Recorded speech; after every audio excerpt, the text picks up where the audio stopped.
I never understand. Living in China means never asking questions.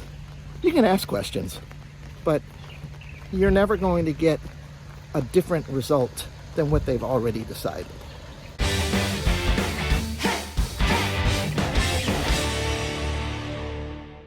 Good morning, Wuhan, China.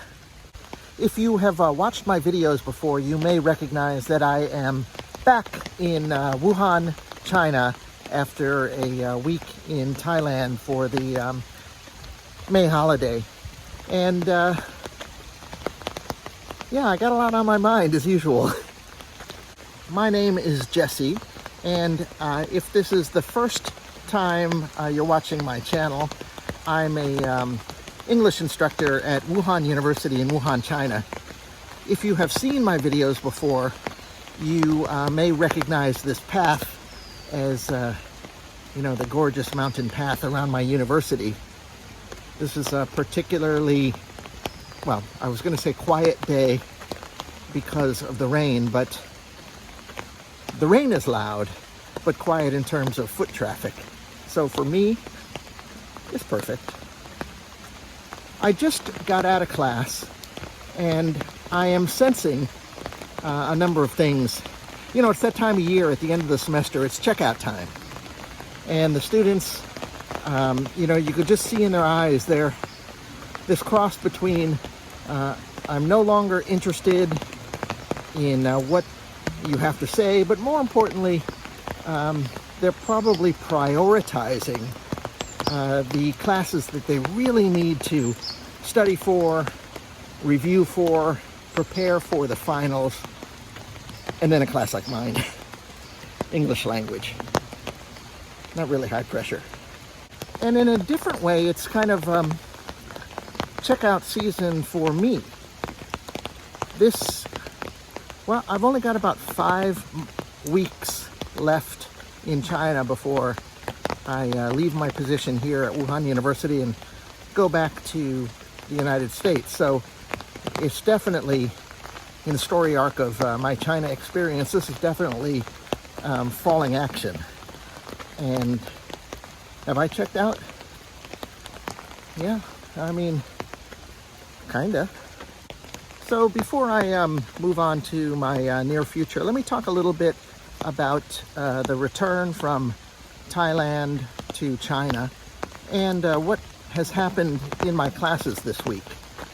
So the return from Thailand, in terms of requirements, you know, in the past it was, you know, if you could even get to another country, it was very difficult to get back, and especially you needed to have a PCR test before you could come back. I had to spend, I forget what it was, like $100 at a Walgreens in San Francisco a few months ago when I was back for Spring Festival before I could get on the plane. And this time they have relaxed the restrictions so much. At this point they're saying you need to take a self-test. Funny thing is, they don't check. I took my self-test. They're super inexpensive here in Asia, about $1. Took my self-test the other day in Bangkok, and then took a picture of myself with the test, and I was ready to show it to whatever agent or immigration officer. But like I said, nobody asked.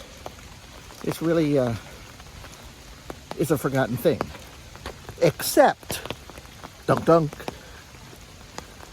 except when I got back to campus, I got a few notices from my students. I can't come to class today.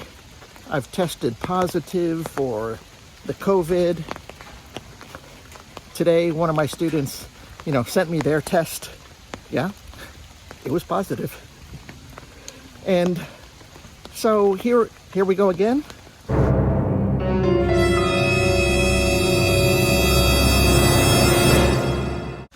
Actually, you know, I don't think so. Knock on wood. There's a whole forest full. I should knock on a tree after I'm done with this. You know, since they lowered the restrictions months ago, nobody seems to care officially It's just like other places in the world, like the United States. You get COVID, you deal with it at home, you know, maybe go to a clinic for whatever you need, and then that's that. Here, though, on campus, like I said, it's been about at least 5 students this week who have directly told me they had COVID. And that's kind of unnerving in the sense that they're all cramped together in their dorm rooms. And that's why, you know, I don't know what the future holds. I don't know. Enough about that. The last 5 weeks, more or less. I'm saying 5 weeks, yeah, maybe 6 weeks, 5-6 weeks.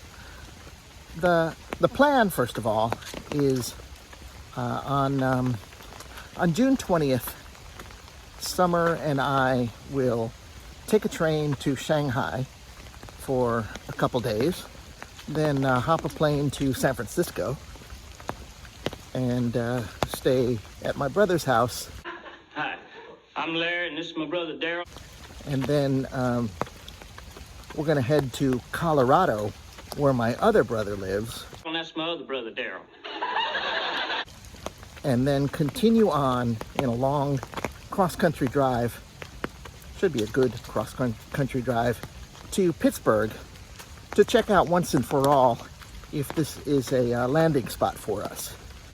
Summer did a 1-year teaching stint through the Confucius Institute at a Catholic high school way back in, I think, 2010. And we went there one weekend for Thanksgiving. And it wasn't even in Pittsburgh proper. It was in a suburb called New Kensington. And I don't even know if New Kensington would like it if I'm calling it a suburb. In any case, we are going to do a week in Pittsburgh to check it out. And yeah, I'm really excited, really eager, and really, you know, I was going to say anxious. I don't know if anxious is the right word. Let me put it this way. When I went to Portland a few months ago, I was really disappointed by the scene.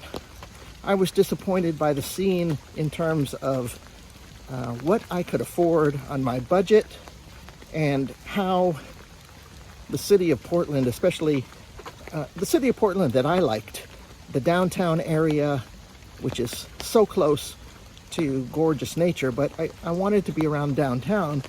It is, well, it's not coming back the way I had hoped. And in doing my research, there's just all kinds of depressing predictions about years and maybe decades before the downtown comes back and with all its problems. So anyway, my point is, I hope Pittsburgh looks good. For now, though, I am going to enjoy teaching my last month here at the university. I think it's after this week, it will be 3 more weeks of classes and then the final exams, and sayonara, baby. By the way, sayonara. I probably should keep it all Chinese here. Zaijian! I'm going to do a little recruiting here. Wuhan University is a good place to work. And suddenly, there's an opening for an English instructor. If anybody's interested, the basic requirements are that you have to have a master's degree, not necessarily in teaching English, and you have to have 2 years of, I think, university teaching experience. It could be 2 years teaching experience. I'm not exactly sure. So anyway, those are not insignificant bars if you don't have them. But if you're interested, shoot me a message. Actually, they're looking for 2 English instructors. Here at Wuhan University in the English language department, we only have 2 native English speaker instructors, and both of us are leaving. The other gentleman who is leaving, it's not by his choice, it's just the way things roll around here. He was hired during COVID when they had relaxed these prerequisites that I talked about. And now, for whatever the government or the school, they do things their own way. And suddenly they have decided to put those requirements back in place, and he is no longer qualified, which, look, to me sounds ridiculous. I mean, here he is doing a great job at our university, and I mean, at the very least, even if these new, old requirements are coming from high above in Beijing, which they probably are, we are at a public university, part of the national public university top tier, and there's all kinds of rules here. So it's not the university's fault. However, you would think there would be some way to make a waiver, make a grandfather clause for this.